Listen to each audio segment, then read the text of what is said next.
Israel के सामरिक महत्व को नजरअंदाज नहीं किया जा सकता।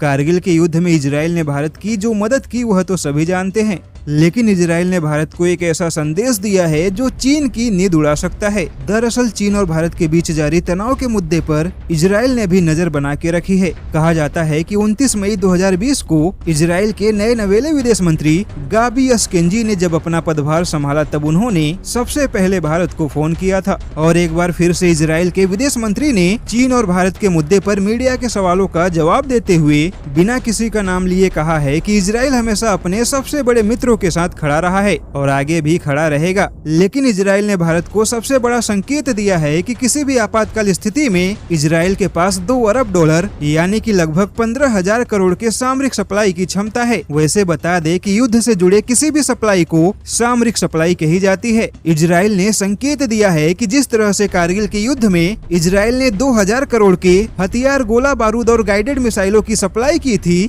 वैसे ही सप्लाई इजराइल इस बार भी किसी भी युद्ध के हालात में भारत को करने के लिए तैयार है। हालांकि इजराइल ने भारत का नाम तो नहीं लिया, लेकिन इजराइल ने यह बात अपने सबसे बड़े मित्रों के लिए कही है। ऐसे में जानकारों का मानना है कि यह संदेश सीधा भारत के लिए है, क्योंकि इजराइल के 2 ही सबसे बड़े मित्र हैं। पहला अमेरिका है और दूसरा भारत है। अमेरिका को तो हथियारों की जरूरत है नहीं, इसलिए इजराइल का यह संदेश भारत के लिए है। लेकिन इसी बीच कांग्रेस की अखबार नेशनल हेराल्ड ने मोदी सरकार को घेरते हुए इजराइल और फिलिस्तीन के साथ भारत के संबंधों को बिगाड़ने की कोशिश की है। नेशनल हेराल्ड ने यह ट्वीट किया है कि इजराइल वेस्ट बैंक को घेरने की तैयारी में है और भारत मूक बाधित यानी कि गूंगा बन गया है। दरअसल इजराइल ने भारत को युद्ध में चीन के खिलाफ समर्थन देने का संकेत दिया तो नेशनल हेराल्ड ने फिलिस्तीन के समर्थन में इजराइल और भारत के रिश्तों के बीच आग लगाने की कोशिश की है। जबकि कांग्रेस अच्छे से जानती है कि अरब देशों के साथ भारत के बहुत ही अच्छे व्यापारिक संबंध है, लेकिन चीन के साथ जारी तनाव के बीच इजराइल के सामरिक संबंध भारत के लिए बहुत जरूरी है। लेकिन हमारे देश का विपक्ष इस बात की परवाह कहाँ करता है। हमारे देश के विपक्ष ने अपनी पूरी ताकत चीन को घेरने में नहीं बल्कि